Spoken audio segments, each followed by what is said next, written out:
Welcome to the ক্রীড়ার দুনিয়া। তো বন্ধুরা, আমাদের মুস্তাফিজুর রহমান পুরো একটা সিজন শেষ করে দিলেন আইপিএলে, এবং ওনার সিজনটা শেষ করার অন্যতম কারণ হচ্ছে আমাদের টিম ম্যানেজমেন্ট তাকে ফিরিয়ে আনতেছে। হয়তোবা তা না হলে উনি চেন্নাইয়ের হয়ে প্রায় ফাইনাল পর্যন্তই খেলতেন। আর চেন্নাই যেভাবে খেলতেছে, ফাইনালে যাওয়ার আর তাদের সম্ভাবনা আছে, তারা প্লে অফে খেলবে এটার সম্ভাবনা আছে। আর প্লে অফে গেলেই কিন্তু ধোনির যে মাইন্ড সেট আপ, ধোনির যে মাইন্ড, এতে বলাই যায় উনি ফাইনাল খেলবেন। তো বন্ধুরা, মুস্তাফিজুর রহমান ফিরে আসতেছেন আজকে। তো এবারের আইপিএলের আসরটা ওনার কেমন কাটলো তা নিয়ে আজকের আলোচনা। বন্ধুরা, গত ম্যাচে আমরা দেখেছি কিভাবে একটা পিওর একটা মেডেন উনি আদায় করে নিয়েছেন একজন ব্যাটসম্যানের কাছ থেকে।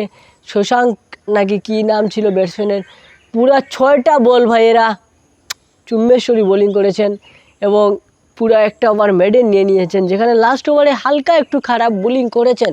ওনাকে বিভিন্ন ধরনের ওয়াইড, প্রায় 4 থেকে 5টি ওয়াইড উনি দিয়েছেন, যেটা একটা নেগেটিভ বিষয়। তবে এখানে বলতে হয় বন্ধুরা, আইপিএল যে সিস্টেমটা, আম্পায়ার ওয়াইড দিচ্ছে না, তারপরেও এক একটা দল ওয়াইডের রিভিউ নিয়ে ওয়াইড নিয়ে নিচ্ছে, এটাও কিন্তু একটা দুঃখজনক বিষয়। এবং মুস্তাফিজের ক্ষেত্রে বিষয়টা সেটাই ঘটেছে, যখন আম্পায়ার ওয়াইড দিয়েছে মহেন্দ্র সিং ধোনি রিভিউ নিয়ে নিয়েছেন, কিন্তু সেটা ওয়াইড ছিল। তারপর সিএসকে রিভিউই পুরা শেষ। এরপর একটা ওয়াইড আম্পায়ার দেয় নাই রাজস্থান, পাঞ্জাব, তারা রিভিউ নিয়েছে এবং ওয়াইড পেয়েছে। এরপর লাগাতার ওয়াইড দিয়ে গেছেন। তারপরেও মুস্তাফিজ 4 ওভারে মাত্র 20 রান নাকি 22 রান দিয়েছিলেন, যেটা ভালো পারফরমেন্স।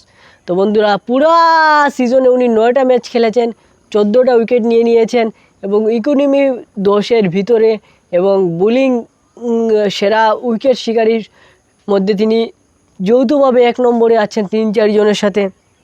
এটাও তো কম বিষয় নয়। এবং পুরা টুর্নামেন্টে ভালো বোলিং করে গিয়েছেন। প্রথম যে ম্যাচটা উনি খেলেন সেই বলে তো পুরো আগুন বোলিং করে গিয়েছেন। বিরাট কোহলি থেকে শুরু করে টপ অর্ডার ভালো ব্যাটসম্যানদের আরসিবির কুপোকাত করে ফেলেছেন। এবং লাস্টে হয়তো কয়েকটা ম্যাচ ওনার খারাপ গিয়েছে, এটা আমরা মানি। কয়েকটা ম্যাচ শুধুমাত্র খারাপ গিয়েছে, যেখানে 50+ রান উনি দিয়েছেন, কিন্তু পরের ম্যাচেই উনি কামব্যাক করেছেন এবং চেন্নাইয়ের হয়ে নিজেকে প্রমাণ করে দিয়েছেন। এবং চেন্নাই ম্যানেজমেন্ট যে বন্ধুরা ওনার উপর থেকে বিশ্বাস হারায়নি, এটাও একটা চুম্বেশ্বরী কথা।